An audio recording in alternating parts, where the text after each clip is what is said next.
This week we are taking a lesson from the 15 Invaluable Laws of Growth.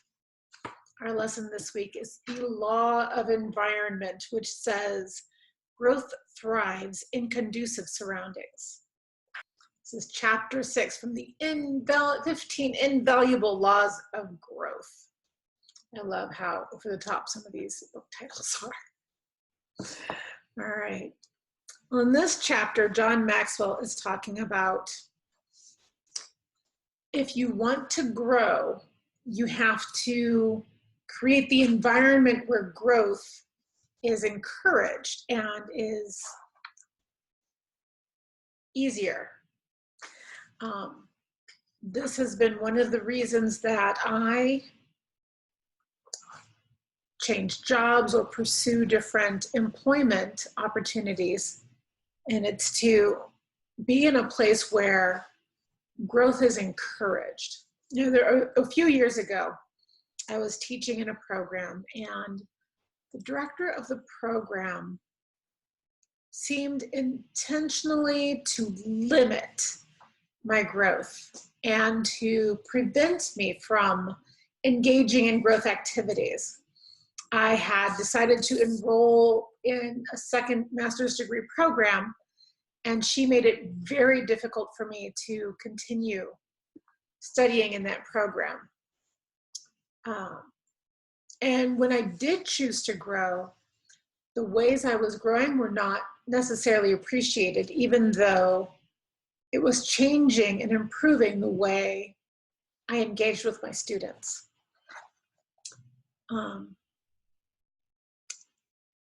That's when I decided it was time for a change. And it was a good choice for me because I've grown in ways that I did not expect since then. John Maxwell talks about how change depends on your choices. And he lists 6 different steps, 6 different choices that can put us into a better place for growth. So the first one, assess your current environment. Are you in a place where growth is encouraged?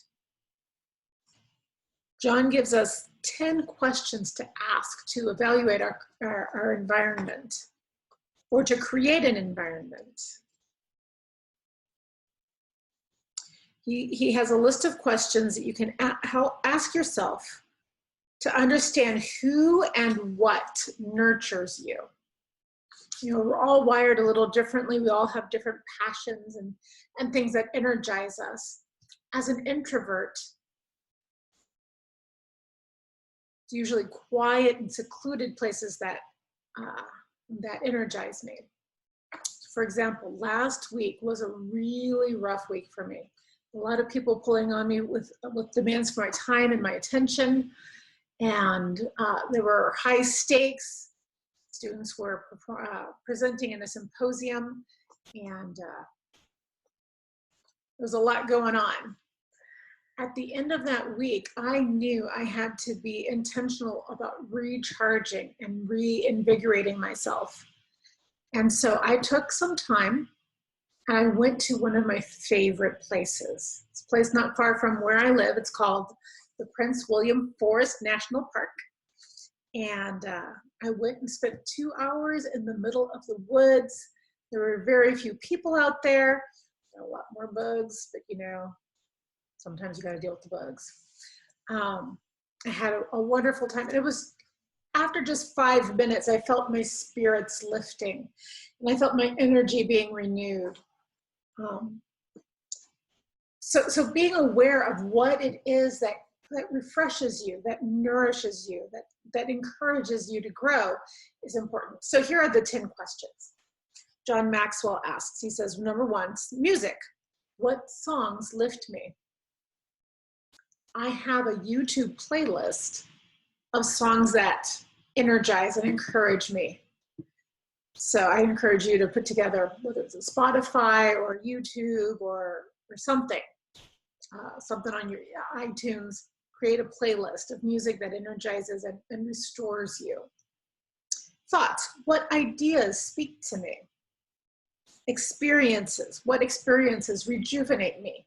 For me, this was getting out into the woods. Friends, what people encourage me? I have a small circle of friends where I know that spending time with them will feed me. There are some people in my life where spending time with them, I know it's an investment in them. But there are other people, it's more reciprocal, where they are also investing in me. Recreation, what activities revive me? For me, it was hiking. Another activity is ballroom dance. If I want to lift my spirits, I need to go dancing. Soul, what spiritual exercises strengthen me? Meditation, prayer, singing. Hopes, what dreams inspire me?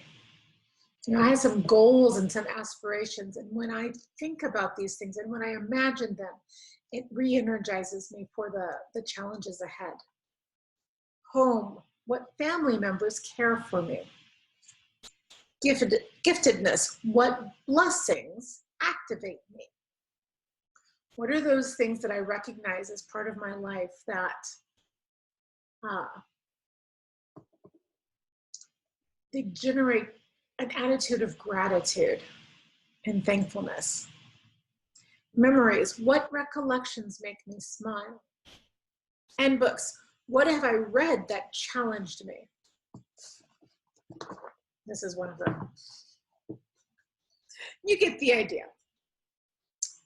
Find those things in your environment, things that intentionally put these things into your environment.